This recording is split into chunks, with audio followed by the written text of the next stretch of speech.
Les doy la más cordial bienvenida a esta conferencia escatológica con respecto a los últimos tiempos, obviamente por escatología, y también vamos a tratar de llegar a lo que es la Gran Babilonia, narrada en Apocalipsis 13 y Apocalipsis 17. Sin más, vamos a hacer una oración y comenzamos. Dios, en el nombre precioso de Cristo Jesús, te damos gracias porque tú eres fiel, porque tú eres verdadero, porque tu amor, tu bondad siempre se ha posado sobre nuestras vidas y hoy, mi Dios, no es la excepción. Te pido, mi Dios, que permitas que mi mente, mi corazón estén completamente amalgamados a los temas que esta conferencia han de tratar. Sé que hemos de cubrir literatura que no necesariamente es Biblia, pero por eso estoy diciendo es una conferencia, Padre, pero para tratar de explicar y de entender qué es lo que ha pasado desde los tiempos de Daniel hasta la fecha en que nos encontramos, 2021 después de Cristo, y específicamente dónde nos encontramos en el tema de los últimos tiempos, Padre. Te amo y te bendigo, Dios. En el nombre precioso de Cristo Jesús. Amén y amén. Como conferencia escatológica, lo único que tengo que comentar es qué es eso, una conferencia. Solo voy a dar un background. Dios nos ha permitido estudiar de manera bastante profunda los temas bíblicos con respecto a los últimos tiempos, pero de manera científica. Hoy por hoy en Internet, en YouTube, en las redes sociales, hay muchas apreciaciones con respecto a que si estamos en los últimos tiempos, que si Jesucristo ya viene, que si el anticristo, que si se narra del anticristo en el libro de Daniel, que si esto, que si aquello. Es decir, todo mundo se hace pelotas, y perdónenme la expresión, pero es la manera más franca que viene a mi mente para poderlo narrar. Todo mundo se hace pelotas para intentar responder o analizar dónde nos encontramos y por qué nos encontramos en cierta etapa o en otra etapa con respecto a los últimos tiempos. Se nos habla del libro de Daniel, se nos habla del libro de Ezequiel, hablando del tercer templo, se nos hablan muchas cosas que tengo que ser completamente franco, mucho o casi el 90% de lo que está en Internet. Por eso Dios me ha solicitado que una vez más vuelva a dar esta conferencia. El primer año en donde la brindé, si mal no recuerdo, creo que era en el 2010, 2011, el primer año en el que se brindó esta conferencia. Entonces ya han pasado 10 años, ya han pasado algunas circunstancias, mas sin embargo el fondo y las antecedentes y las bases de esta conferencia no han cambiado. Entonces, lo que pretendo hacer en el nombre de Cristo Jesús es explicar en bendición, de manera histórica, comparándolo con la Biblia, específicamente dónde nos encontramos. Y dónde nos encontramos con respecto nuevamente a los últimos tiempos. ¿Alguien tendrá una servilleta que me regale o papel? Nada más así.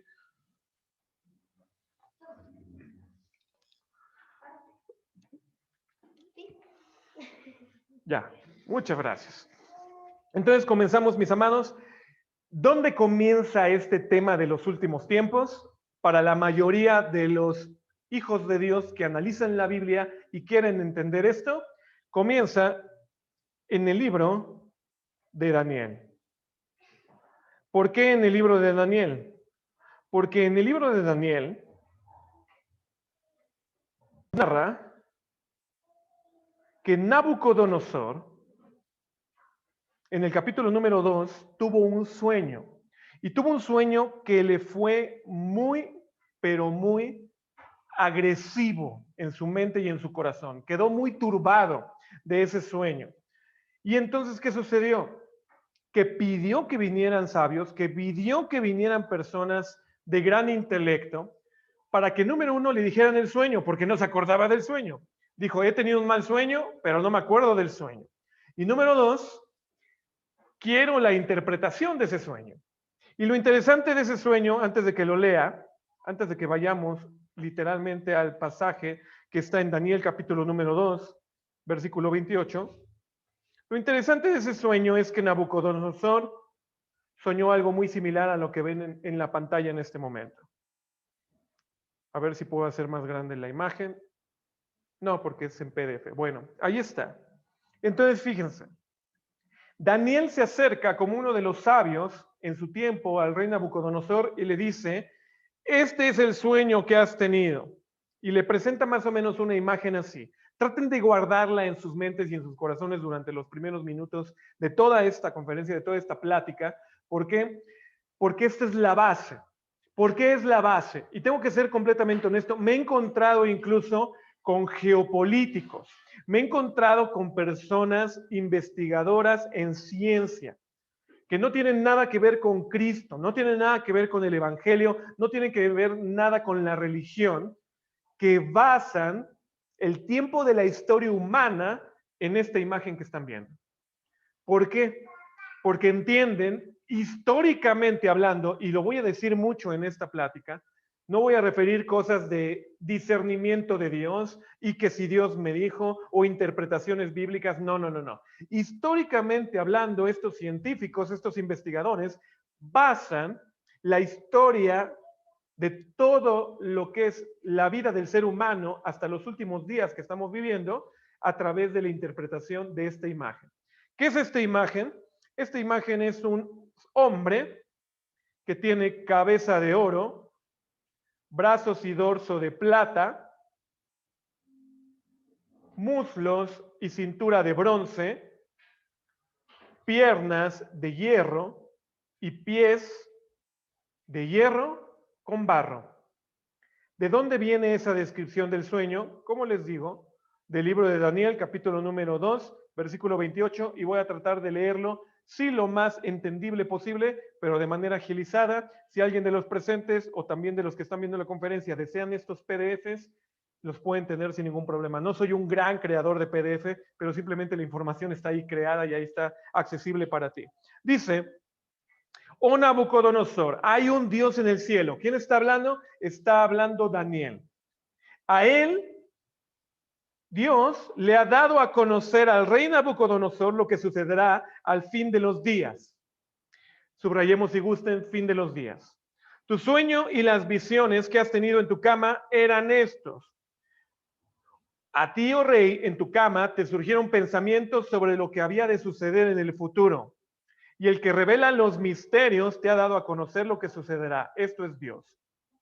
En cuanto a mí, me ha sido revelado este misterio, no porque yo tenga más sabiduría que otro viviente, sino con el fin de dar a conocer al rey no solo el sueño, sino su interpretación. Y para que tú entiendas los pensamientos de tu corazón. Tú, oh rey, tuviste una visión. Y aquí había una gran estatua que era de enorme brillo y brillo extraordinario. Estaba en pie delante de ti y su aspecto era terrible. La cabeza de esta estatua era de oro puro, su pecho y sus brazos de plata, su vientre y sus muslos de bronce, sus piernas de hierro, sus pies en parte hierro, en parte barro. Estuviste mirando hasta que una piedra fue cortada sin ayuda de manos y golpeó la estatua en sus pies de hierro y de barro y los desmenuzó. Entonces fueron desmenuzados todos a la vez, el hierro, el barro, el bronce, la plata, el oro, quedaron como el tamo de las ceras en verano, y el viento se las llevó sin que quedara rastro alguno de ellos. Y la piedra que había golpeado la estatua se convirtió en un gran monte, que llenó toda la tierra.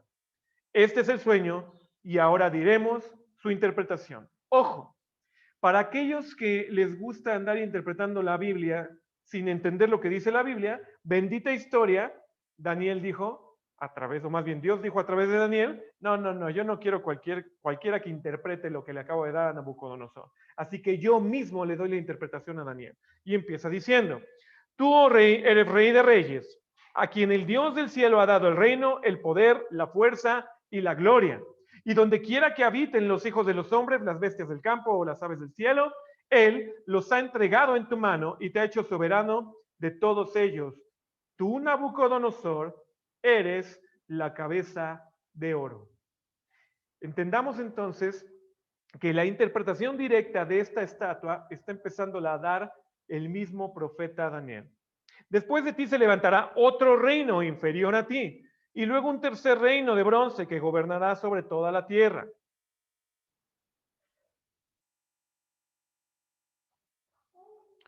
Y habrá un cuarto reino tan fuerte como el hierro, y así como el hierro desmenuza y destroza todas las cosas, como el hierro que tritura, así él desmenuzará y triturará a todos estos. Lo que viste de los pies y los dedos, parte de barro de alfarero y parte de hierro, será un reino dividido, pero tendrá solidez del hierro, ya que viste el hierro mezclado con el barro corriente. Así como los dedos de los pies eran parte de hierro y de parte de barro cocido, así parte del hierro será fuerte y parte será frágil. En cuanto al hierro mezclado con barro corriente que has visto, se mezclarán mediante una simiente humana, pero no se unirán el uno con el otro, como no se mezcla el hierro con el barro.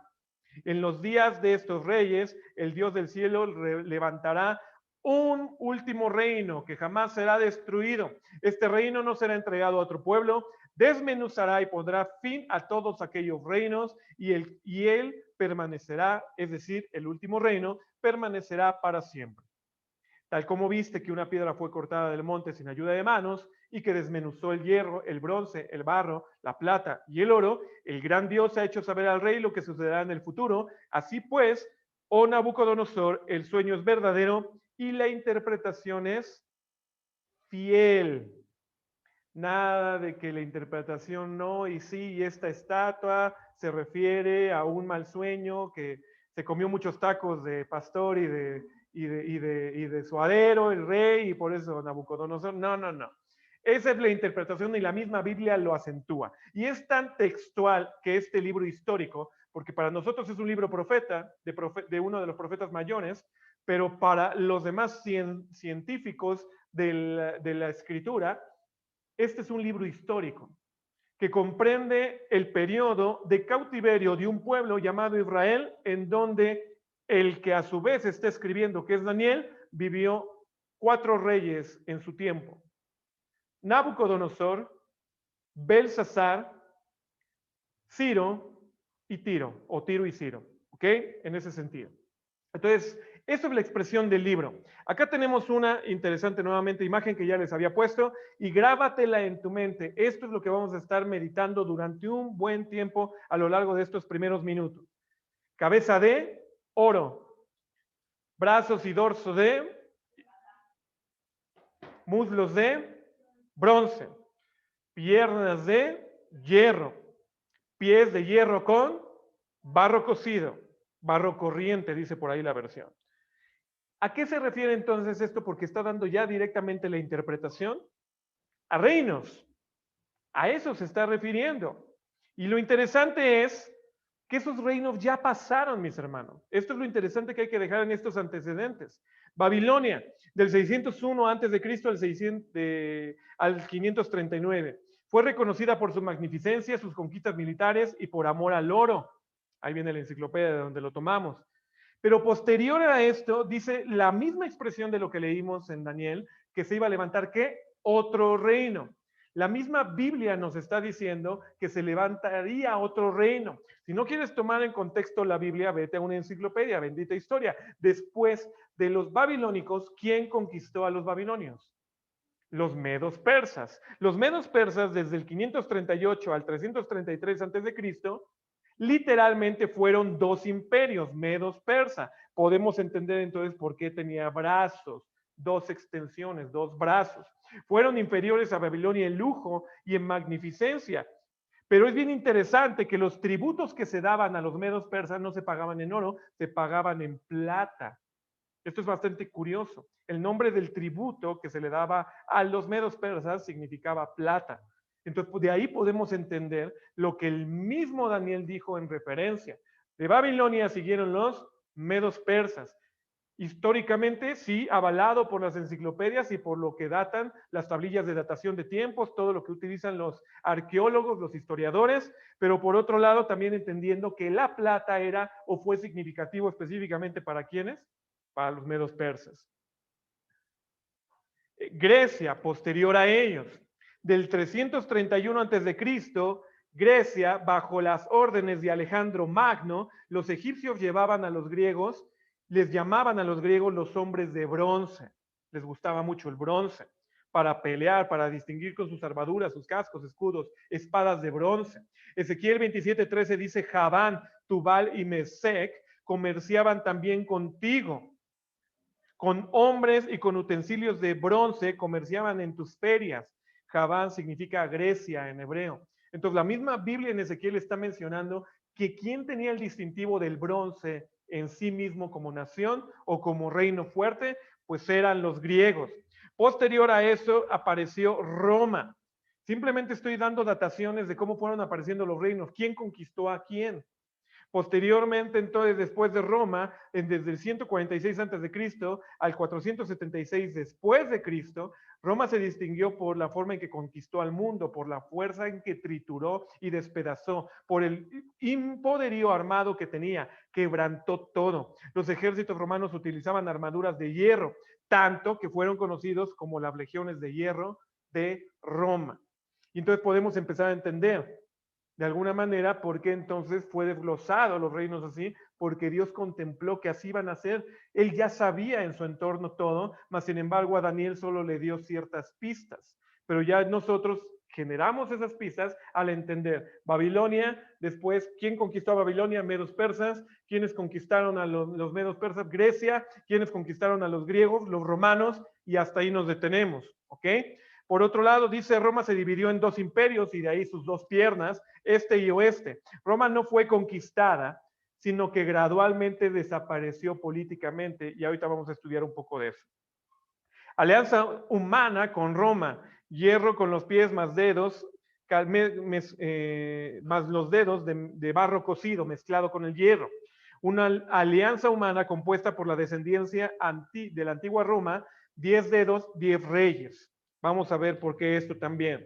Reinos de Dios, al final, la piedra es enorme que apareció, será establecido por Jesús para siempre. El Salmo 118, 22 y 23 lo dice. Isaías 28, 16 también lo dice. Romanos 9, 33 también nos menciona, del reino de Dios será duradero y perpetuo, sempiterno. Primera de Pedro 2, 6, 7, fuimos llamados a un reino inconmovible.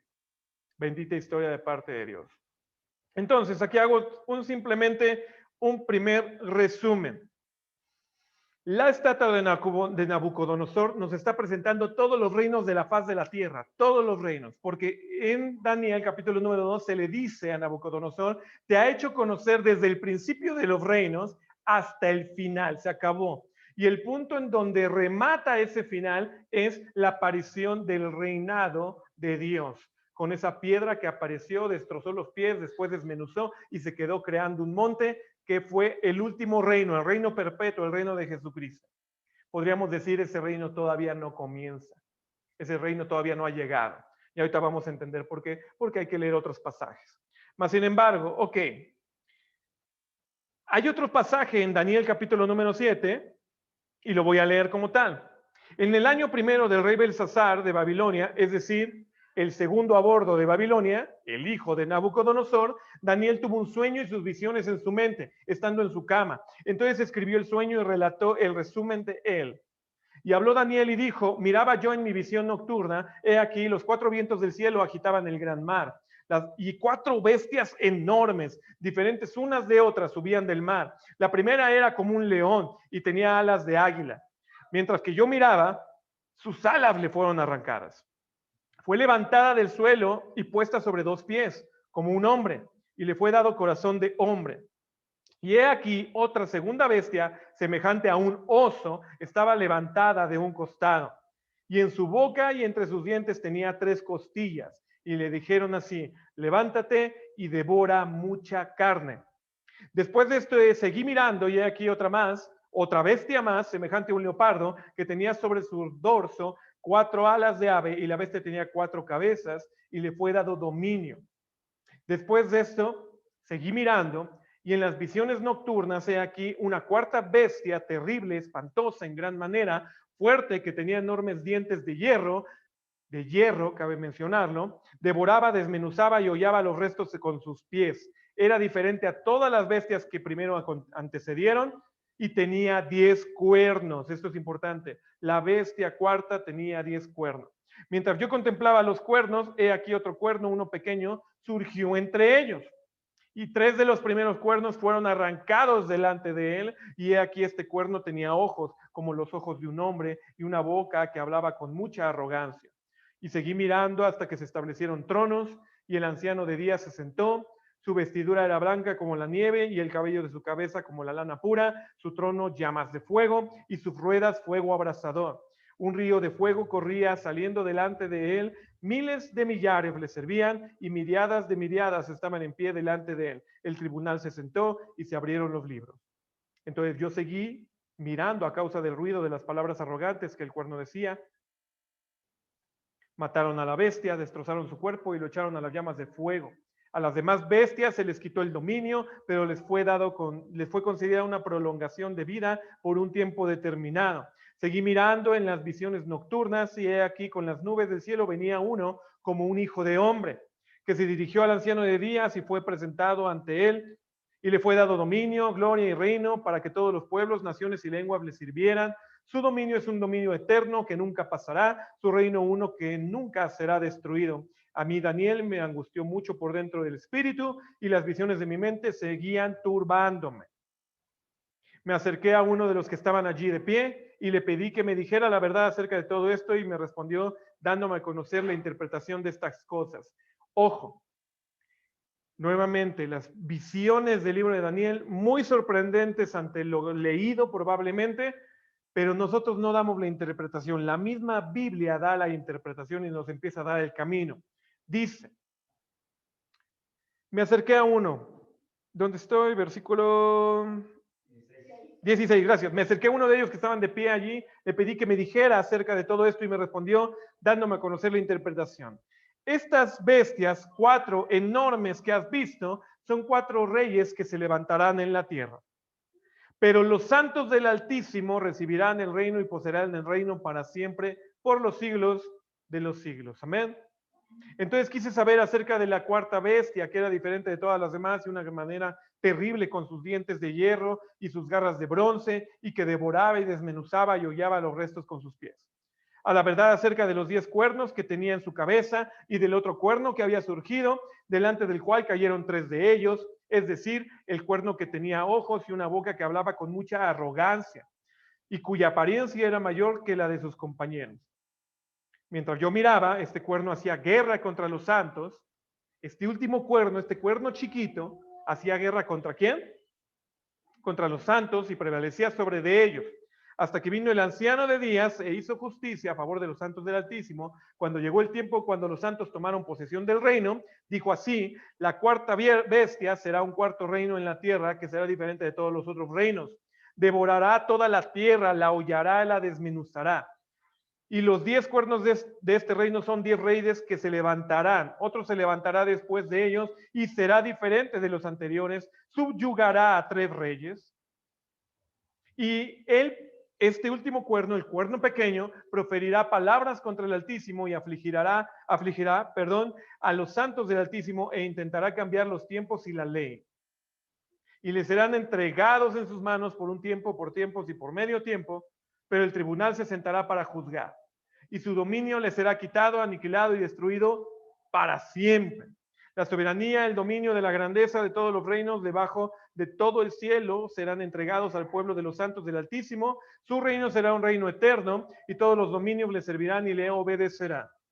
Hasta aquí la revelación. Y en cuanto a mí, Daniel, mis pensamientos me turbaron en gran manera, y mi rostro palideció, pero guardé el asunto en mi corazón. Nota, se refiere a los mismos reyes que vio en la imagen Nabucodonosor, pero ahora Belsasar era quien había de alguna manera sido alertado, si es que esto le llegó a Belsasar. Mas, sin embargo, Daniel empieza diciendo en el capítulo 7 que en el tiempo de la vida del reinado de Belsasar, él tuvo sueños. Ahora no lo recibió Nabucodonosor ni Belsasar, solamente Daniel. Y entonces soñó estas bestias. Daniel 7:4, león con alas, los cuales fueron quitadas y se le dio corazón de hombre, representa la monarquía babilónica. El león, como el rey de los animales, estaba a la cabeza de su clase, como el oro de los metales. Los alas de águila denotan sin duda la rapidez con que Nabucodonosor y Babilonia ascendieron a la cumbre del poder bajo él, Nabucodonosor, quien reinó desde el 605 al 539. Sus alas le fueron quitadas porque en Daniel capítulo número 4 se nos narra que Dios lo humilló para reconocer que Dios es quien gobierna sobre los hombres. Y al final del capítulo 4 se nos narra que Nabucodonosor le regresa la conciencia a su vida, y se dice de él entonces que ahora él reconocía que Jehová, Dios, el Dios de Daniel, era el Dios de dioses, Rey de reyes, Señor de señores, sobre la faz de todo el universo. Entonces, si podemos regresar, que no lo voy a hacer, en Daniel capítulo número 7, se nos dice que él se le quitaron sus alas, pero se le dio corazón de hombre. Es decir, cambió su corazón así enorme y exorbitante de ego que tenía Nabucodonosor a tener un corazón de hombre entendible o entendido de qué? De que Dios es Dios de dioses, Jehová de los ejércitos, el Dios de los judíos. Amén. Y espero también tu Dios y mi Dios, por supuesto. En Daniel 7:5, el oso, el cual se alzaba de un costado más que el otro, con 3 costillas en su boca, se alzaba de un costado, el lado más corto, Medos, comenzó en el año 674, ocupó grandes extensiones al sur del mar Caspio, el lado más alto de Persia. En el año 505 a.C., el rey Ciro de Ansán se rebeló contra el rey Medo Astiages, derrocándolo y haciéndose rey tanto que los medios tanto de los medos como de los persas. Los medos persas eran más lentos porque tomaban a sus familias con ellos para ir a la batalla. Era inferior al león, más torpe, probablemente por eso el oso. Las 3 costillas en la boca del oso representan las 3 grandes conquistas que tuvieron los medos persas contra Babilonia, Egipto y Lidia. Enciclopedia Groyle Interactiva. ¿Hasta aquí vamos bien, mis amados? Bien. Daniel 7:6, el leopardo, 4 alas, 4 cabezas. Si ya estamos viendo, a ver, dentro de los presentes, no les pregunto a los del video, ¿no? Dentro de los presentes, ¿cuál era el tercer reino que se iba a levantar? Grecia. ¿Alguien recuerda algo de los griegos? ¿Quién fue el mero chipocles de los reyes, de los griegos? Alejandro Magno. Y en Alejandro Magno se distingue que después de él, ¿qué hubo? ¿Una dinastía de Alejandritos Magnitos? No, el reino fue dividido en 4 fases con respecto a sus 4 mayores generales. Así nos cuenta la historia. El leopardo con 4 alas y 4 cabezas, las 4 alas de águila representan la rapidez con que Alejandro obtuvo más bien sus conquistas. De la misma manera que el leopardo, Alejandro aventajaba a su enemigo por la rapidez porque movía rápidamente su ejército. Las 4 cabezas representan a los 4 generales. Y aquí empecemos a conocerlos. Ptolomeo, Casandro, Seleuco y Lisímaco, que dividieron el reino entre sí al morir Alejandro y no especificar a quién dejaría su imperio.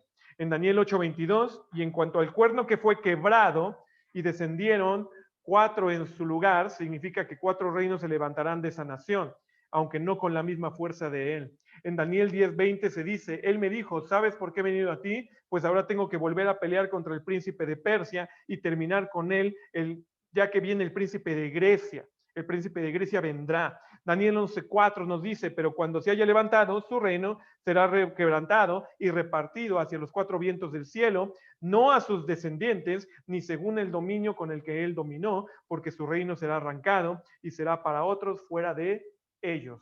Entonces, todos estos pasajes que estoy tomando del mismo libro de Daniel están encapsulando la idea de Grecia. Y obviamente Grecia es representada a través del leopardo. Daniel 7:7, bestia espantosa con dientes de hierro y 10 cuernos, la Roma imperial espantosa, terrible y de gran manera fuerte. Ya habíamos dicho que en la estatua de Nabucodonosor, entonces, ¿quién era el hierro? Roma. Y entonces la cuarta bestia también Roma, con 10 dedos en la estatua, pero 10 cuernos en la bestia de Daniel capítulo número 7. Entonces, 10 cuernos, Daniel 7:24, y los 10 cuernos significa que de aquel reino se levantarán 10 reyes, y tras ellos se levantará otro, el cual será diferente de los primeros, y a 3 reyes derribará. ¿Quién está dando la interpretación de esto? El mismísimo arcángel Gabriel, no Daniel. El mismísimo arcángel Gabriel está dando la interpretación en Daniel 7:24. Y entonces le está diciendo que de Roma se levantarán 10 reyes y que de esos 10 reyes saldrá uno chiquito, destruirá a otros 3, y esto es lo que está diciendo en la interpretación. Estos 10 cuernos se refieren a 10 reyes, la alianza humana, hierro mezclado con barro, que son los 10 dedos de los pies del Daniel capítulo número 2, 43. Es bien importante que mencionemos esto porque desde aquí voy a empezar a hacer algunos paréntesis. Hay muchos disqueteólogos, perdónenme la expresión, hay muchos disqueteólogos que están en internet y muchos disquepastores que dicen ser disqueteólogos, que dicen que el cuerno pequeño es el anticristo. Y que ese cuerno pequeño es casi el anticristo que vamos a vivir ahorita, porque los 10 reinos no han pasado y no ha pasado absolutamente nada de los cuernos y no ha pasado nada de Daniel 7 y no ha pasado nada de Daniel 10 y de Daniel 11. Yo voy a hacer un paréntesis y de una vez me voy a aventurar. Y digo me voy a aventurar porque tengo las bases científicas para podértelo decir. Todo el libro de Daniel ya está cumplido. Todo el libro de Daniel. Entonces no tenemos por qué estar persiguiendo que si el anticristo es el del capítulo 11, porque es el de que va a venir con la abominación desoladora, y el anticristo ni siquiera es mencionado en el libro de Daniel. Hoy lo vamos a entender, hoy lo vamos a ver. ¿Ok? Bueno, entendiendo un poquito eso, a lo mejor podríamos decir la última semana, la semana 70 todavía no se cumple, pero ahorita vamos a llegar a concluir. Ahorita vamos a concluir. Después del reinado de Roma, se dice por el mismo arcángel, en Daniel capítulo número 7, que se levantarían 10 dedos, 10 cuernos, son mismos. 10 reyes, ahí está. Son lo mismo. No quieramos meter ahí 3 pies al gato. 10 dedos, 10 cuernos, 10 reyes. Punto. Igual a alianza humana. En el 476 después de Cristo, el gran imperio romano, esto es historia, mis hermanos, es historia. El gran imperio romano fue fragmentado en los siguientes reinos. Sajones, igual a Inglaterra. Alamanes, igual a Alemania. Burgundios, igual a Suiza. Francos, igual a Francia, perdón. Érulos, están extinguidos, y ahorita vamos a hablar quién los extinguió. Lombardos, Italia. Ostrogodos están extinguidos. Los suevos, Portugal. Vándalos están extinguidos. Visigodos, España. Esto es historia, mis hermanos, nuevamente, no lo estoy inventando, así sucedió. La Roma imperial fue desapareciendo en los distintos reinos que acabamos de mencionar. Cada uno de ellos tomó su identidad, otros desaparecieron en su totalidad. No fue hasta mediados del siglo XX que la Roma imperial comienza a resurgir, abriendo las puertas a una nueva alianza. La alianza humana tiene que ser compuesta por líderes provenientes del antiguo reino romano. Las naciones envueltas no pueden perder su identidad, no pueden en estos momentos tener un líder permanente que gobierne a todos. Tiene que demostrar su crecimiento en poder, tanto económico, político y militar. Tiene que tener influencia directa con las propuestas y tratados pertenecientes a lo que tenga que ver con Israel o el Medio Oriente y sus vecinos.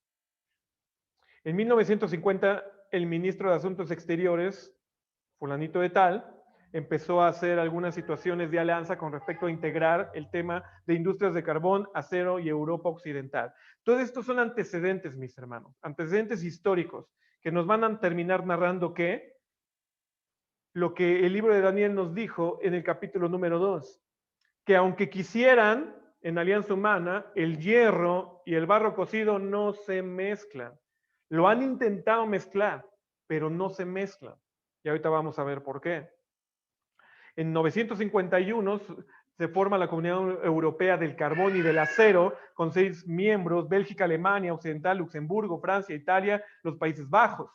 Debido al éxito, decidió avanzar e integrar otros sectores de su economía, la SECA. En el 57 se firmaron los tratados de Roma, por los que se creó, la Comunidad Europea de la Energía Atómica, Euratom, y la Comunidad Económica Europea, la CEE. Querían así eliminar las barreras comerciales entre ellos y crear un mercado común. Nosotros conocemos el tema de la Unión Europea. Para allá va. Esas son simplemente antecedentes de la Unión Europea. En el 67, el Tratado de Bruselas, se fusionaron con las 3 comunidades europeas. A partir de entonces solo existió una única comisión, un único Consejo de Ministros, así como un único Parlamento Europeo. En el 92, el Tratado de Maastricht introdujo nuevas formas de cooperación entre los gobiernos de los Estados miembros. Maastricht creó la Unión Europea. Y aquí vienen ya algunas políticas comunes, mercado común, que hoy ha cambiado. También tengo que ser bien franco. Hoy han cambiado porque lo que han intentado unir, ¿qué dijo el libro de Daniel? Que no se iba a poder. No se iba a poder mantener. Han querido generar una alianza humana, una alianza fuerte de reino, pero se han tenido que quedar divididos porque hierro y barro no se mezclan. Aquí tengo una pequeña este, imagen de cómo están ahí todos presentes en los primeros números de la Unión Europea y cómo están representados la mayoría de los países dentro de esta Unión Europea, específicamente los 10 dedos de la Roma, del hierro, los 10 dedos del hierro, junto con el barro cocido, todos los demás, Estonia, Finlandia, Grecia, Hungría, Irlanda. ¿Por qué está Grecia aquí si fue conquistada? Leímos un poquito en el capítulo número 2 o el 7, si mal no recuerdo ahorita, con respecto a que de todas maneras Babilonia y Grecia Dios les iba a dejar un tiempo. Hasta que, ¿qué? Que viniera literalmente ya el reino de Jesucristo implantado sobre la tierra. Todo esto es importante nuevamente, mis amados, porque hemos de entender, bueno, aquí está otra pequeña diapositiva, ¿no? Últimos antecedentes. Daniel 9:25, y aquí entendamos, benditos de Dios, has de saber y entender que desde la salida de la orden para restaurar y reconstruir a Jerusalén hasta el Mesías príncipe, habrá 7 semanas y 72 semanas. Volverá a ser edificada con plaza y foso, pero en tiempos de angustia.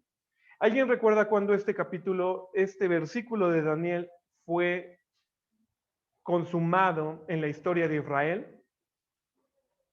Lo voy a volver a leer. A ver, ¿qué es lo que estaba pasando? Voy a poner un contexto. Daniel estaba intercediendo delante de Dios y estaba humillado y tenía silicio y estaba preocupado por entender hasta cuándo se acabará la esclavitud que tenía Israel con respecto a Babilonia y con respecto a los medos persas. Ya para el capítulo 9 ya eran los medos persas, ya había conquistado los medos persas Babilonia y Daniel había pasado a ser posesión ahora de quién? Del nuevo rey, pero ahora medo persa, ¿ok? Ante esta circunstancia, entonces está ahí compungido, está ahí llorando, está ahí intercediendo delante de Dios y entonces Dios manda al ángel Gabriel a que le conteste sus plegarias. Le dice, oye, lo que tú acabas de pedir, me he sido yo enviado para hacerte entender. Y has de saber entonces que desde la salida de la orden, el templo estaba destruido, Nabucodonosor había destruido Jerusalén, la había sitiado, la había quemado y el templo arrasado. Desde la orden de que Dios dijo, construyase otra vez el templo, hasta el tiempo de esa reconstrucción de Jerusalén y después hasta el Mesías príncipe, este Mesías príncipe es Jesucristo, pone ahí Jesucristo, habrá 7 semanas y 72 semanas. Volverá a ser edificada la ciudad, volverá a ser edificada Jerusalén con plaza y foso, pero en tiempos de angustia. La misma Biblia, los escritos históricos de la Biblia nos narran que en tiempos de Nehemías y de Esdras se edificó con angustia, con mucha angustia, el templo nuevamente y la ciudad nuevamente, los muros de la ciudad. ¿Por qué? Por un edicto que hizo Ciro. Ciro dio un edicto y dijo, ¿saben qué? Porque Dios me habló, el Dios de dioses, y doy la autoridad para que el pueblo de Israel vaya a Jerusalén y empiecen a reconstruir. Pero un edicto no bastaba. Nadie quería ver reconstruida Jerusalén, entonces hubo mucha violencia. Y por ahí hay un pasaje en el libro de Esdras y de Nehemías que se nos narra que con una mano tenían la espada y con otra mano tenían la espátula y el cemento para echar los muros. A ese nivel eran los tiempos de angustia y el Daniel 9:25 se cumplió en nuestras Biblias sin ningún problema en el libro de Nehemías y Esdras. ¿Amén? Yo espero que tú lo vayas entendiendo así, porque esa es la realidad, mi hermano. Así pasó.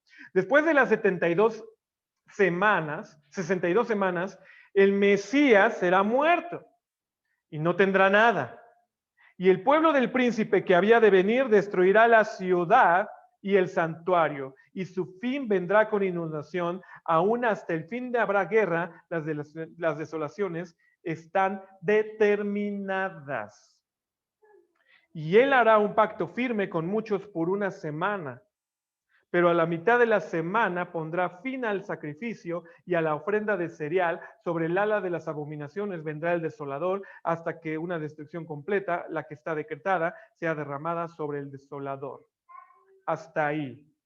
Este pasaje de la última semana, porque dice, hará un pacto firme por muchos con una semana, es el que más mal interpretado está en toda la historia de todos los evangelios, de toda la historia bíblica. Porque muchos dicen que esta es la semana 70 que estamos esperando a que Jesucristo venga con la famosa gran tribulación. Y esta famosa gran tribulación avalada en este versículo 9:27, todos los teólogos, todos los pastores, profetas, apóstoles, todos los que no saben historia, dicen que este es el versículo de la semana 70. Este es el versículo de la semana 70, claro que sí. Pero ¿de qué está hablando? Vamos a ponerle pies y cabeza a estos pasajes. Porque dice que desde el principio pasarán 7 semanas y luego 62. Y luego, entonces quedarán 69 semanas completas hasta la venida de Jesucristo. Y entonces dice, después de esas semanas, Jesucristo, pongámosle el contexto, después de esas semanas, Él no tendrá nada. Versículo 26. Después de la semana 62, ya obviamente ya pasaron las 7 semanas, el pueblo de un príncipe que ha de venir destruirá la ciudad y el santuario. ¿Cuándo pasó esto? En el año 70 después de Cristo, cuando el mismo imperio romano destruyó por mano de Nerón otra vez Jerusalén y otra vez el templo. Esa fue el príncipe que ha de venir después de las 62 semanas. Destruirá la ciudad y el santuario. Y en este pasaje se circunscribe Lucas 21 y Mateo 24. Para todos aquellos que dicen que si Jesucristo, Lucas 21 y Mateo 24. No es cierto. No nos engañemos, mis hermanos. A Jesucristo, Jesucristo iba caminando bien feliz y vio que el templo y dijo, va a llegar un tiempo en que no quedará piedra sobre piedra. Y todo el mundo lo juzgó. Pero eso pasó en el 70 después de Cristo. Se destruyó literalmente el templo. Y su fin se vendrá con inundación. Hasta el fin incluso habrá una guerra. Las desolaciones están determinadas hasta ese momento. ¿Y él? ¿Quién? ¿Quién va a hacer un pacto con muchos? El que destruirá la ciudad y el santuario, mis hermanos. Él hizo un pacto firme con muchos por una semana. Pero a la mitad de esa semana pondrá literalmente final al sacrificio y a la ofrenda de cereal y será el ala de las abominaciones. Vendrá este desolador hasta una destrucción completa, la que está decretada y derramada sobre el desolador. Ojo, mis hermanos, porque es importante que entendamos esta situación que no tiene nada que ver con el anticristo y no tiene nada que ver con el futuro anticristo y con el esto y con el aquello, que es Jerusalén y la semana 70, la reconstrucción del templo. No. Estamos mal viajados, mis hermanos. Perdón la expresión. El pueblo de Cristo está ciego porque no entiende la Biblia. La palabra de Dios dice, no seas que el pueblo perece por desconocimiento. A falta de conocimiento pierde de alguna manera la guerra o la iniciativa. Entonces, todo este pasaje del 9:25 al 9:27 nos está hablando de la destrucción nuevamente del segundo templo. Misma destrucción, o más bien, misma construcción, segundo templo, que habla Ezequiel en los capítulos de la reconstrucción del templo. ¿Cómo sabemos eso, mis hermanos? Ezequiel profetizó un poquito antes de los tiempos de Daniel. Estamos hablando que Daniel es por ahí del 590 antes de Cristo y se siguió viviendo. Pero Ezequiel estuvo aproximadamente por el 675, el 690 antes de Cristo. Y ante esa expresión, o más bien 65, 650, por ahí, 625, esos son los tiempos de alguna manera que Ezequiel tuvo. Y cuando él profetiza, muchos están diciendo que las profecías de Ezequiel son con respecto a la construcción del tercer templo. Pues no es cierto. Las profecías de Ezequiel son con respecto a la construcción del segundo templo, porque todavía no era destruida Jerusalén. Ezequiel fue contemporáneo de Jeremías en el pueblo de Israel y en el pueblo judío. Reinado de Israel, reinado judío. Entendamos las dos líneas de división del reino. Entonces llega este Ezequiel, que es contemporáneo en tiempo, pero nunca chocó con Jeremías, y Jeremías estaba profetizando apenas la destrucción. Y Ezequiel estaba profetizando en la reconstrucción. ¿De qué templo? Del templo que destruyó Nabucodonosor. Entonces, si entendemos historia, nos estaremos quitando mucha paja de encima para entonces entender que el 9:25 al 9:27 no están hablando de nosotros ni de broma. Ni de broma están hablando de nosotros. Pero es importante aclararlo. Jeremías 27:10, porque así dice Jehová, cuando en Babilonia se cumplieren los 70 años, yo os visitaré y cumpliré sobre vosotros mi buena palabra y para volveros a este lugar. Pero no me queda claro el versículo 27. Yo lo que entiendo leyendo nada más, sí pensaría que príncipe al que se refiere es a Jesús, ¿no? No, a ver, vamos a leerlo. El príncipe dice, después de las 62 semanas, el Mesías, Jesucristo, será muerto y no tendrá nada. Y el pueblo del príncipe que ha de venir, no, ¿de quién está hablando? Está hablando obviamente de algún rey, que todavía no le ponemos nombre, de algún rey de Roma, de ese reino, de ese pueblo que ha de venir, que destruya el tiempo y la ciudad. El príncipe de ellos, que llámale César, llámale Nerón, llámale como le quieras llamar. Herodes Antipas, no sé cómo sea. El término del sacrificio y la ofrenda de cereal, porque es a la mitad, digo, si una semana es un año del gobierno de Nerón, el primer año sería la mitad del gobierno de Nerón. Es que eso es lo interesante, no necesariamente así. Cuando muchas personas, aquí nos está comentando una persona que entonces podría ser que a la mitad, entonces con respecto a su gobierno, a la mitad puede ser a la mitad de un año, o fíjense qué curioso es. Muchos le ponen muchos tiempos en cuestión de días, pero estamos hablando, si regresamos todos estos parámetros de los versículos que hemos leído, no podemos garantizar a qué se está refiriendo con respecto a días y años. Porque está diciendo que 7 semanas habrá antes de que Jesucristo venga. Pero después de que Jesucristo venga, hasta que sea muerto, pasarán 62 semanas. Es imposible de calcular entonces.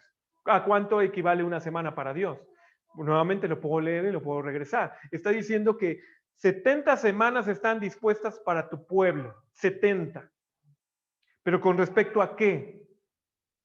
Con respecto a un periodo en 70 de agrupación que contemple Babilonia, medos persas, griegos, romanos, Jesucristo viniendo en tiempo de los romanos y destrucción del templo, porque hasta ahí llega el 9:27.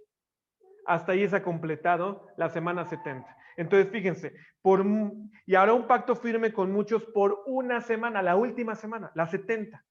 Pero esa semana 70 ya la vivió el pueblo de Israel. El nuevecito que de repente vemos en internet, todos los que están diciendo la semana 70 viene y la gran tribulación, están equivocados, mis hermanos. No estoy diciendo que no venga el anticristo y que no venga muchas cosas de las que ahorita vamos a platicar, pero estoy siendo muy firme en decir la semana 70 ya no existe. Ya la vivió el pueblo de Israel. Ya la vivió. Vamos entonces a esta bendición, ¿no? Pero bueno, quien tenga dudas, con todo gusto, consúlteme. Jeremías 29:10 nos está diciendo, cuando en Babilonia se cumplan los 70 años, y no son 70 años físicos, yo os visitaré y cumpliré nuevamente mi palabra para volveros a este lugar. Es decir, no pasaron 70 años, pero en el tiempo de Ciro, Dios volvió a visitar a Israel y le dijo, despiértense. Y es lo que tenemos en la Biblia a través de Nehemías, a través de Esdras, despiértense. Ya incluso le dije a un rey incircunciso, gentil, que les dé un acta, que les dé tratado, que les dé piedra, que les dé situación para reconstruir Jerusalén.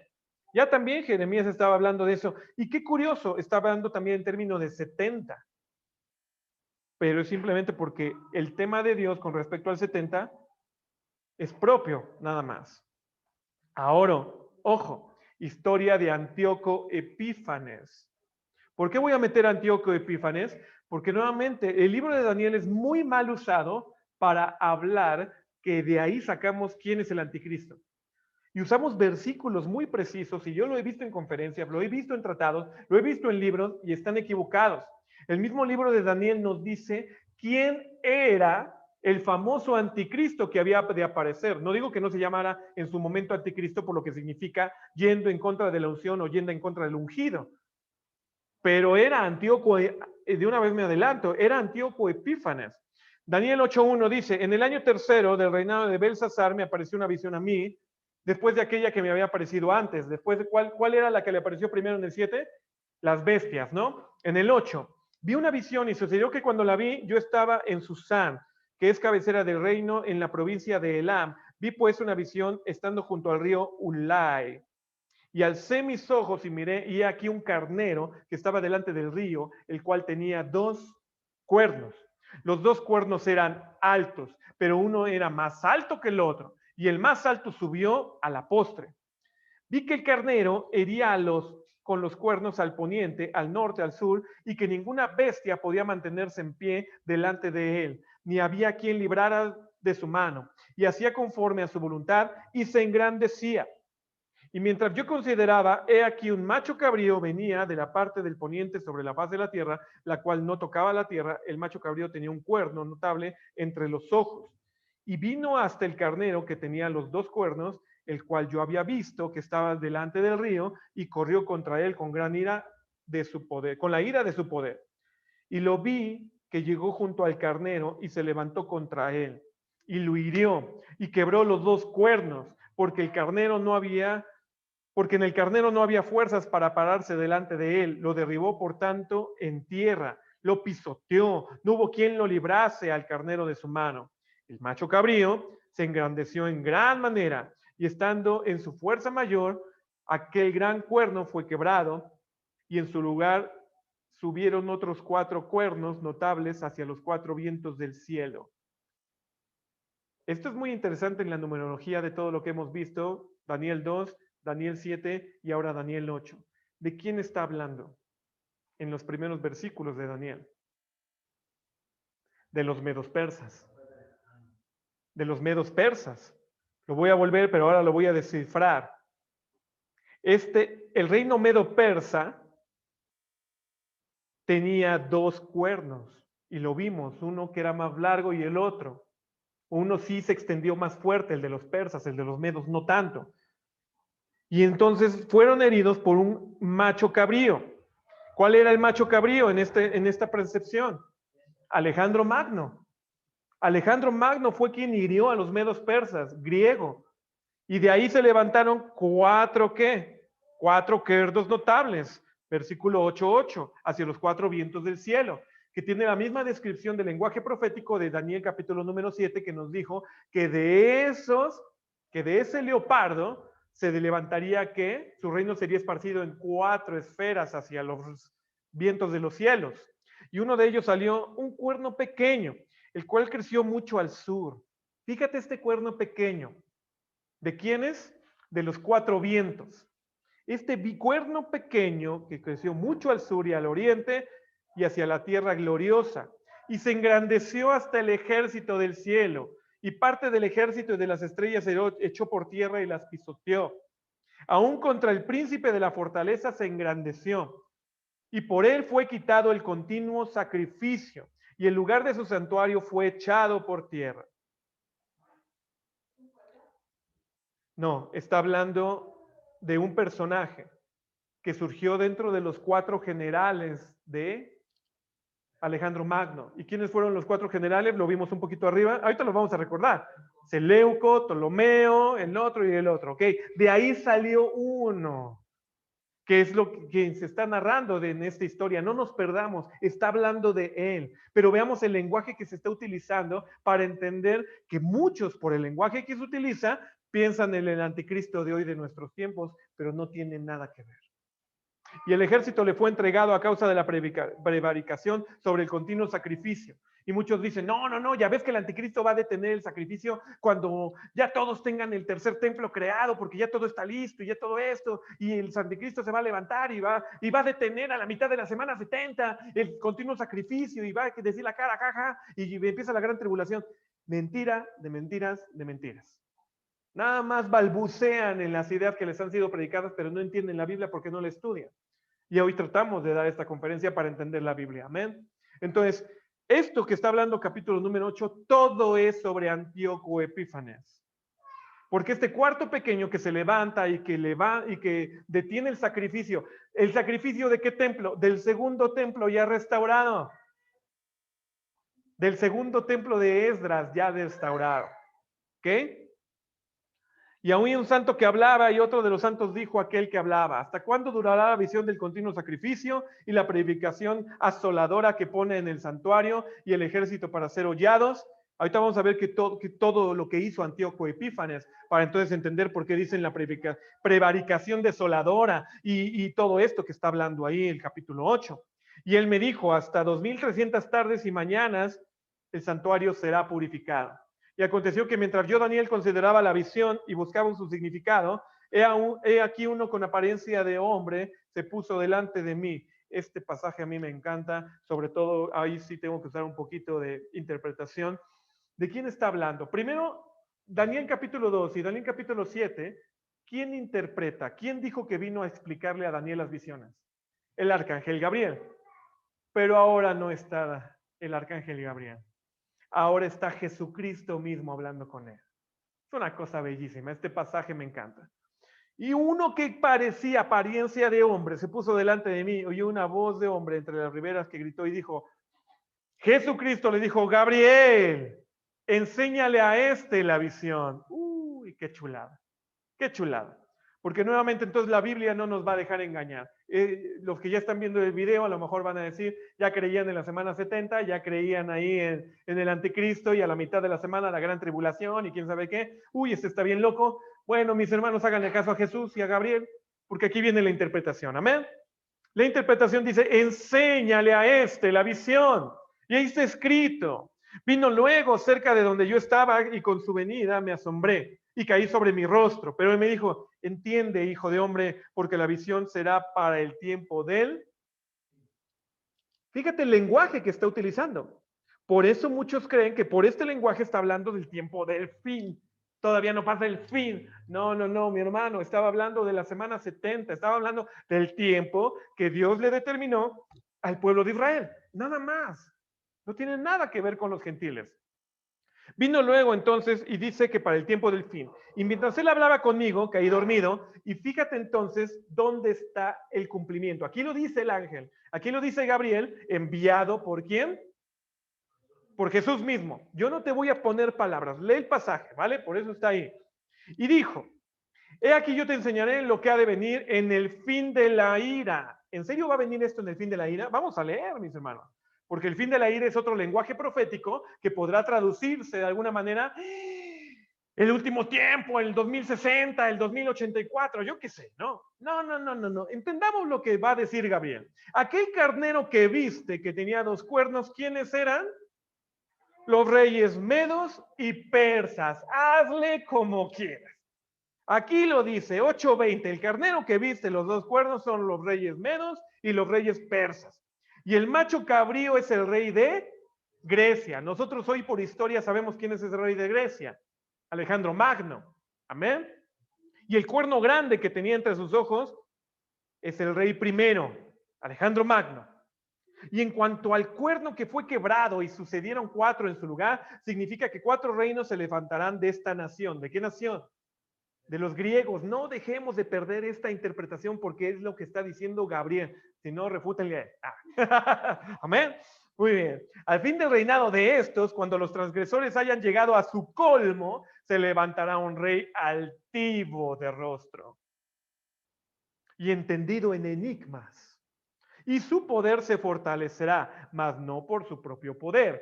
Y destruirá maravillosamente y prosperará y hará arbitrariamente y destruirá a los fuertes y al pueblo de los santos. Esto ya pasó, es historia. Y con el tiempo que hoy me están permitiendo, se las voy a leer la historia. Amén. Y con su sagacidad, ¿de quién? De este cuerno pequeño que se levantó dentro de los 4 generales. Con su sagacidad hará prosperar el engaño en su mano y en su corazón se engrandecerá. Y con paz destruirá a muchos. Y contra el príncipe de los príncipes se levantará. Mas sin mano será quebrantado. Y la visión de la tarde y la mañana que está dicha es verdadera. Tú guarda la visión porque es para muchos días. Y yo fui Daniel quebrantado, dice el 8:27. Y estuve enfermo algunos días, y cuando convalecí, atendí al asunto del rey.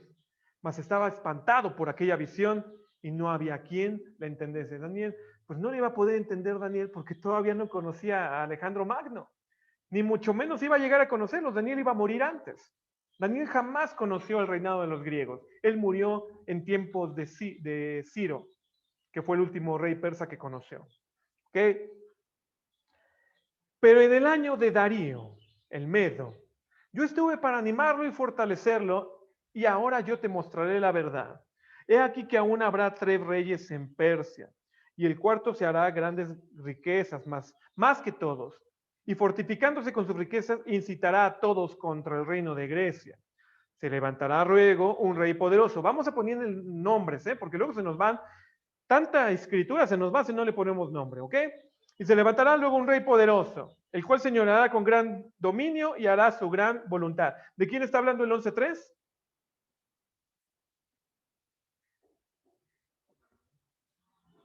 De Alejandro Magno. Pero cuando se haya levantado, su reino será quebrantado y repartido a los 4 vientos del cielo. Versículo 4. ¿De quién está hablando? De sus 4 generales, Ptolomeo, Seleuco y los otros dos. Y no a sus descendientes, ni según el señorío con el que señoreó, porque su reino será arrancado y será para otros fuera de ellos. Y se hará fuerte el rey del sur, mas uno de sus príncipes de aquel le sobrepujará y se hará poderoso. Su dominio será con gran dominio. Y una vez ponle, el 11.5 está hablando de Antíoco Epífanes. De él está hablando. Ya no le metamos más interpretaciones. Y al cabo de años harán alianza entre ellos, y la hija del rey del sur vendrá con la del rey del norte para hacer un convenio, pero ella no podrá retener la fuerza del brazo, ni permanecerá él ni su brazo, porque será entregada a ella. Y los que le habían traído a sí mismo su hijo, los que estaban de parte de ella en aquellos tiempos, mas del renuevo de sus raíces se levantará uno en su lugar y vendrá con ejército, y entrará en la fortaleza del rey del norte, y hará en ellos a su arbitrio. Es decir, hará como quiera, y predominará. Y aún de los dioses de ellos, con sus príncipes, con sus vasos preciosos, plata y de oro, llevará cautivos a Egipto, y por muchos años se mantendrá contra el rey del norte. Esta pelea la vamos a ver ahorita en la historia, se las voy a narrar. Así entrará en su reino el rey del sur, y volverá a su tierra. Mas los hijos de aquel se airarán y reunirán multitud de grandes ejércitos, y vendrá a gran prisa, e inundará, y pasará, y tornará, y llegará con ira hasta su fortaleza. Por lo cual se enfurecerá el rey del sur, y saldrá, y peleará con el mismo rey del norte, y pondrá en campo gran multitud. Toda aquella multitud será entregada en sus manos, y la multitud se ensorbecerá, se elevará su corazón y derribará muchos millares, mas no prevalecerá. Y el rey del norte volverá a poner una campaña con mayor fuerza que la primera. Al cabo de algunos años vendrá a gran prisa con el grande ejército y con muchas riquezas, y en aquellos tiempos se levantarán muchos contra el rey, hijos y de disipadores de tu pueblo se levantarán para confirmar la profecía, pero caerá. Daniel 11:14 nos está dando una profecía de cómo van a pelear específicamente contra Antíoco y su gobierno, y cómo va a caer. Para confirmar qué profecía, de que él pelearía contra incluso los santos, lo que leímos anteriormente. ¿Quién nos narra esto? Y permítanmelo, es una conferencia, el libro de Macabeos, el libro que no quisieron incluir en la Biblia. El libro de Macabeos nos narra de eso. Vendrá pues el rey del norte y fundará baluartes y tomará la ciudad fuerte, y los brazos del sur no podrán permanecer, ni su pueblo escogido, ni habrá fortaleza que pueda resistir. Y el que vendrá contra él hará su voluntad, y no habrá quien se pueda parar delante de él, y estará en la tierra gloriosa, la cual será consumida en su poder.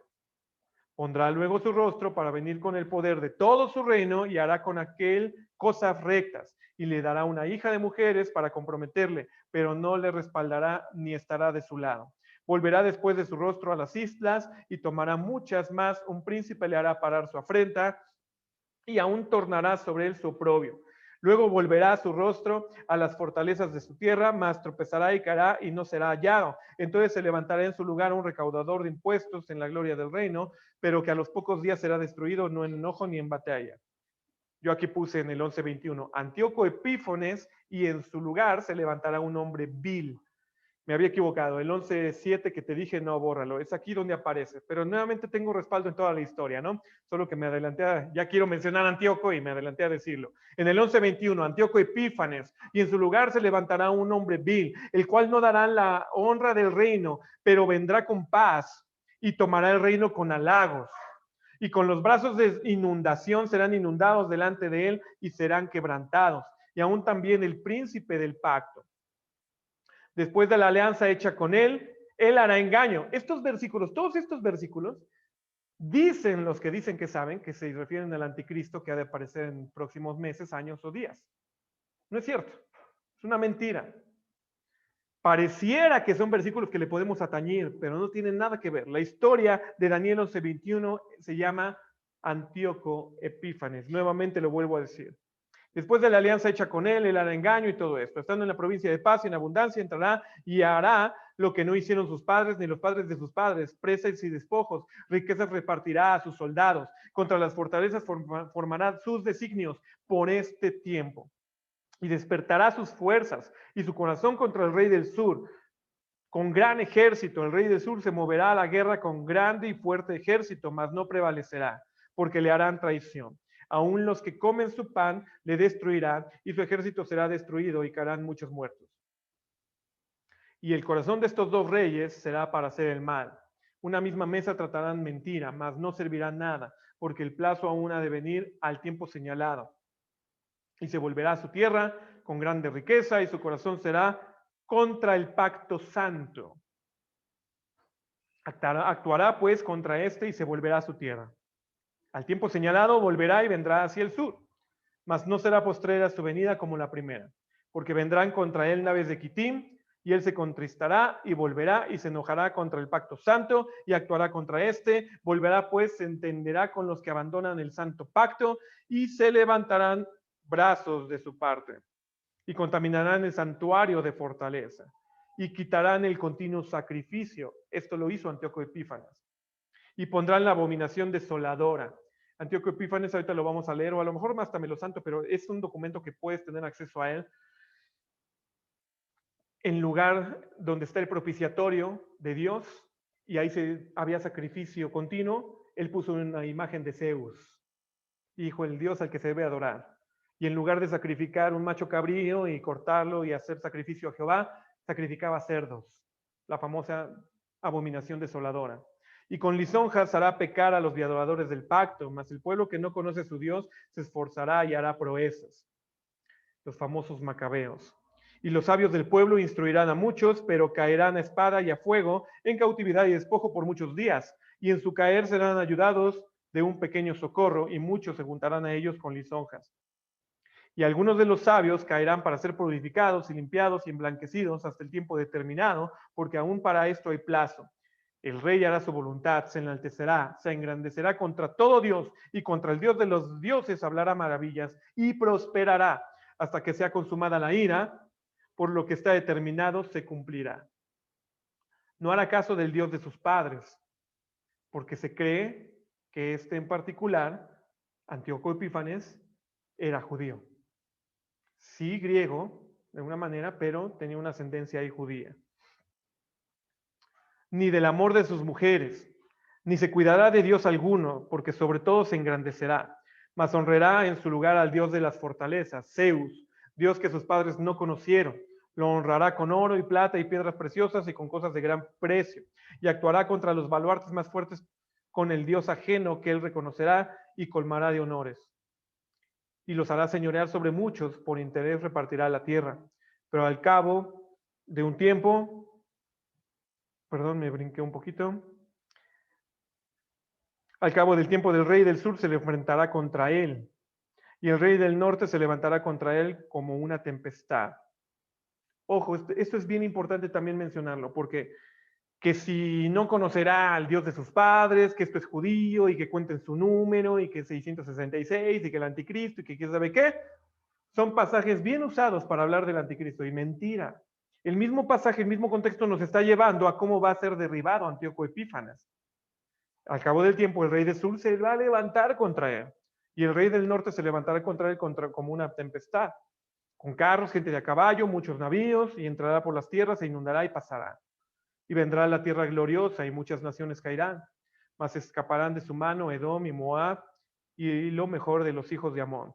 Asimismo, extenderá su mano a las otras tierras y no escapará el país de Egipto.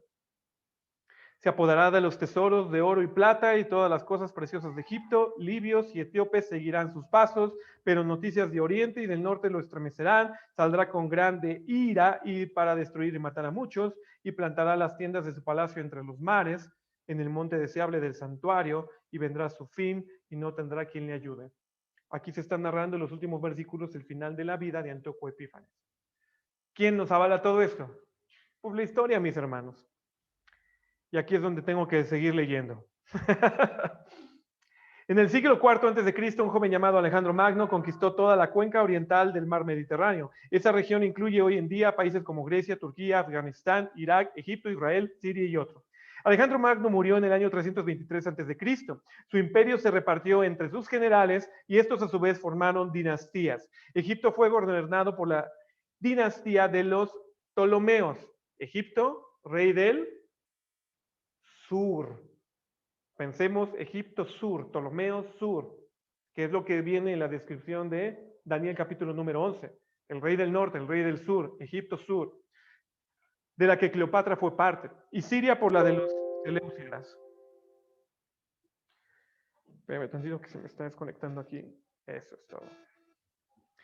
Alejandro era de Macedonia, pero su imperio se denomina imperio griego, pues la cultura y civilización griega dominaron la vida en su imperio. En griego, Grecia se dice Elas, por eso en la época de la historia se conoce como el periodo helénico o helenismo. También se llama helenismo a la cultura que se desarrolló en ese tiempo. Durante el helenismo, Israel estuvo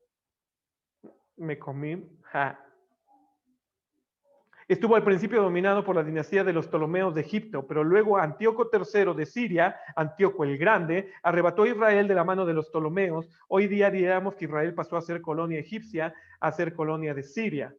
Curiosamente, Antíoco III fue mejor rey para Israel que lo que fueron los Ptolomeos, pues le dio a Israel mayor libertad de culto y de autonomía fiscal.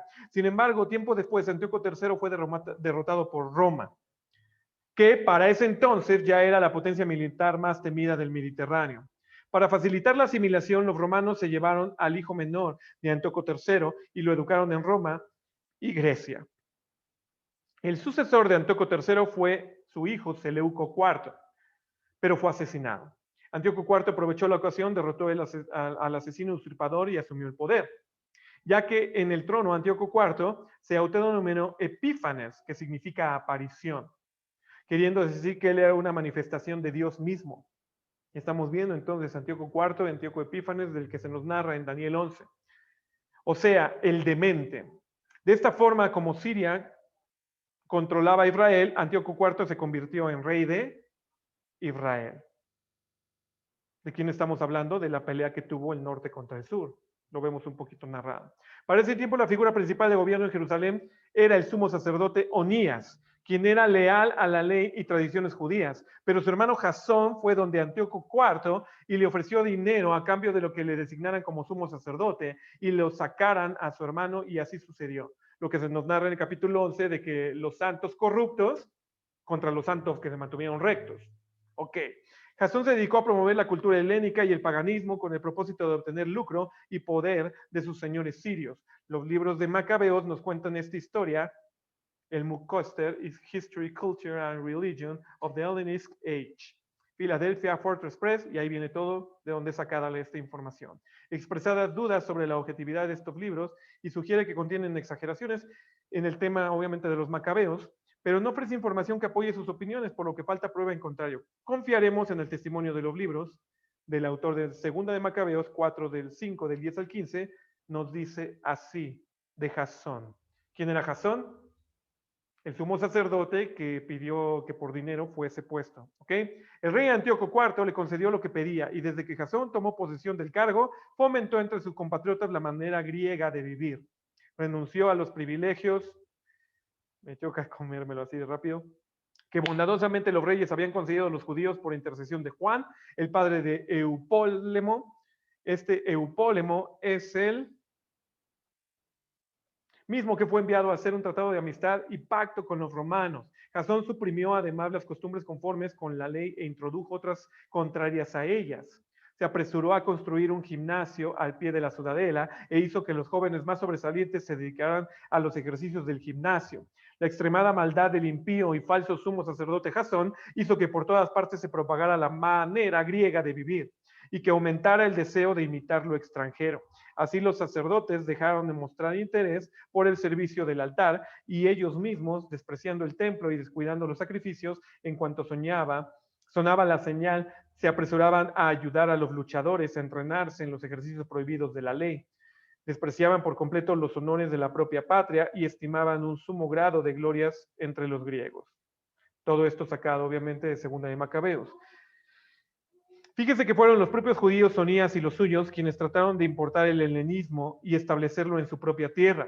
Con el tiempo a Jasón le dieron su propia medicina. Un tal Menelao le ofreció más dinero a Antíoco IV por el sumo sacerdocio que Jasón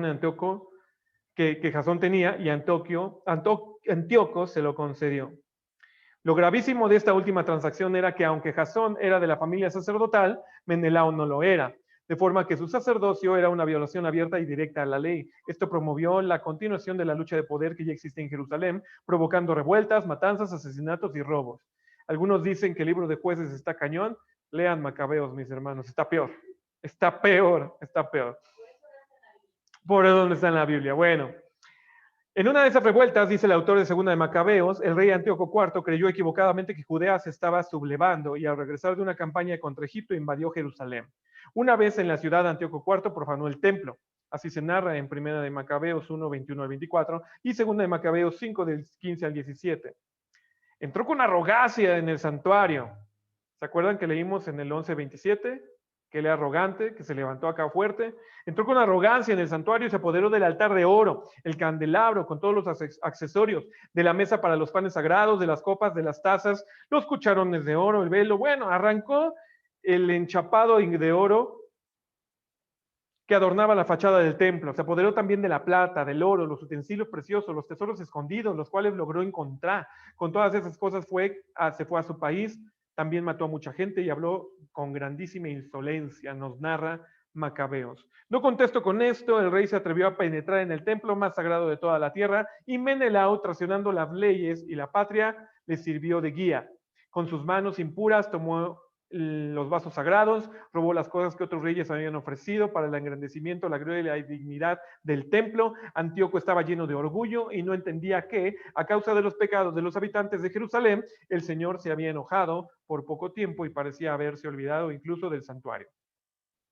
Pero ahí no acaba la historia. 2 años después, Antíoco IV envió a un emisario en Jerusalén, quien volvió a incendiar y a saquear la ciudad y comenzó la implantación de la nueva política del rey. Nos cuenta Macabeos, Primera de Macabeos 1, 41 al 64.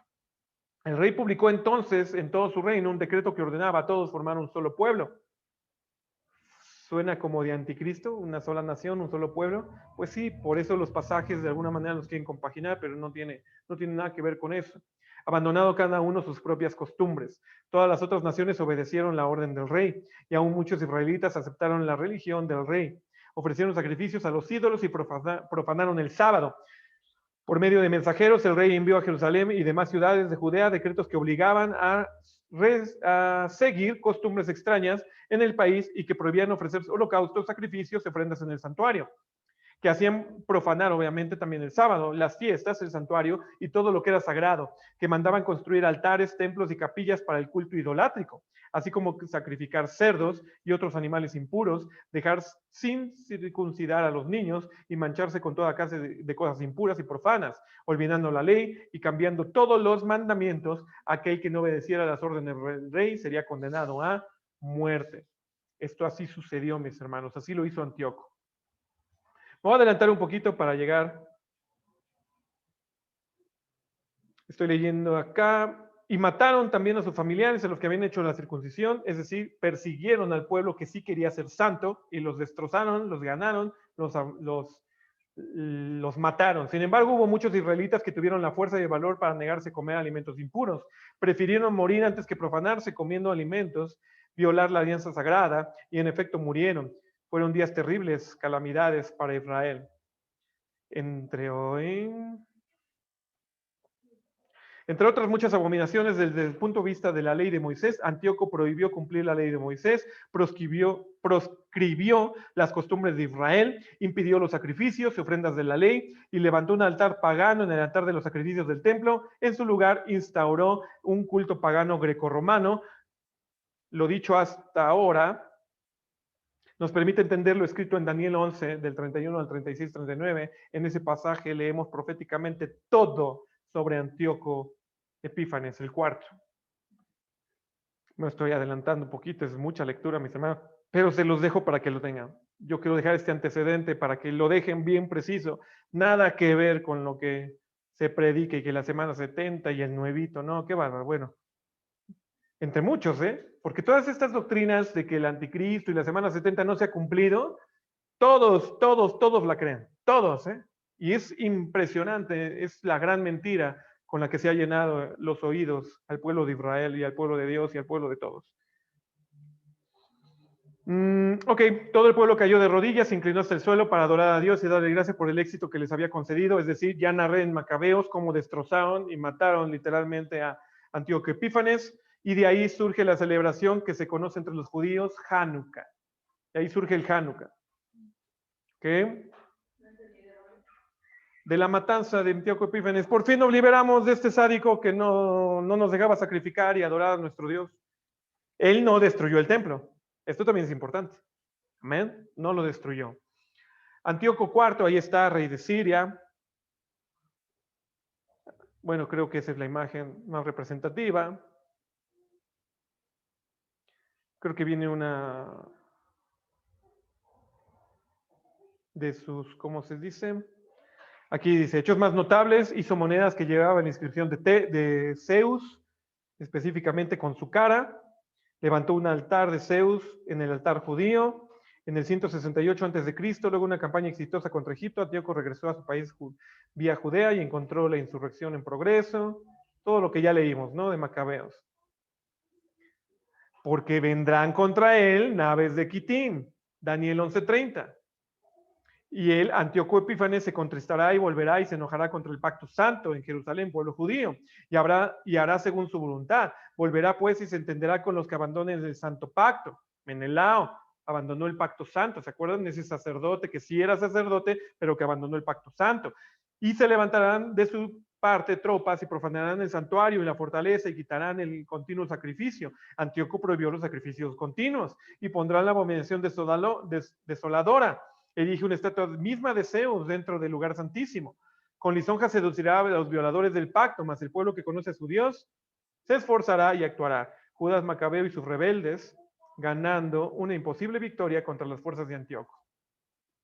Y en 2 de Macabeos, capítulo número 9, se nos narra, versión Dios habla hoy, la muerte literalmente de Antíoco. Con esto que estamos diciendo, ¿por qué hice todo este freno y por qué mencionar exactamente todo lo que de alguna manera pues acabamos de comentar? ¿Por qué esta situación en particular? Aquí está. Pero no lo destruyó. Aquí debería corregir yo. Después de las 62 semanas se quitará la vida al Mesías, mas no por sí. Y el pueblo de un príncipe que había de venir, bueno, sí, aquí es destrucción del templo en el 9:26. Aquí ya está hablando de los romanos. Con inundación será el fin de ella y hasta el fin de la guerra las desolaciones están determinadas. ¿Qué desolaciones? Desolaciones en contra del templo de Dios. El templo de Dios no se ha vuelto a erigir. Entonces, este 9:26 nuevamente nos está presentando ¿a quién? Al pueblo romano.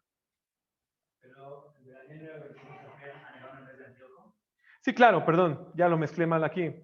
Es que eso de leer tanto, mis hermanos, pero bueno. Aquí ya estamos terminando entonces simplemente el tema de Antíoco Epífanes y estoy dando un salto para entender entonces qué es lo que iba a suceder con respecto a la continuidad. Quería hacer un paréntesis para dejar súper claro, el tema del anticristo no tiene nada que ver con Daniel y el tema de nuestros últimos tiempos no tiene nada que ver con Daniel, ¿ok? Nada que ver. Lo que sí tiene que ver es que en Daniel se nos mencionó que la estatua del inicio. Y la estatua del inicio nos dice que entonces venía Babilonia, venían medos persas, venía Grecia y después de Grecia, Roma. Bien, gracias. Esa es la intención. ¿Quiénes sí destruyeron el templo, el segundo templo? Los romanos. Pero los romanos también fueron destruidos. Esas piernas largas de hierro fueron destruidas y se dividió en una sección de 10. En esa sección de 10 podemos entender entonces lo que habíamos comentado, los alamanes, los los lombardos, los visigodos, los astrogodos, los érulos, todos los 10 que por ahí mencionamos. ¿Ok? Y ante esa circunstancia, ¿qué le siguió pasando? Todo esto me lo voy a saltar porque ya simplemente creo que se entiende que los romanos destruyeron el templo, ¿no? Por manos de Nenón, ¿ok? Aquí está toda la profecía del templo que estamos hablando, Mateo, Lucas, todo lo que estamos diciendo. Aquí está obviamente el emperador Nerón en el año 67, provocó esta situación y pácatelas en contra literalmente de la destrucción del templo.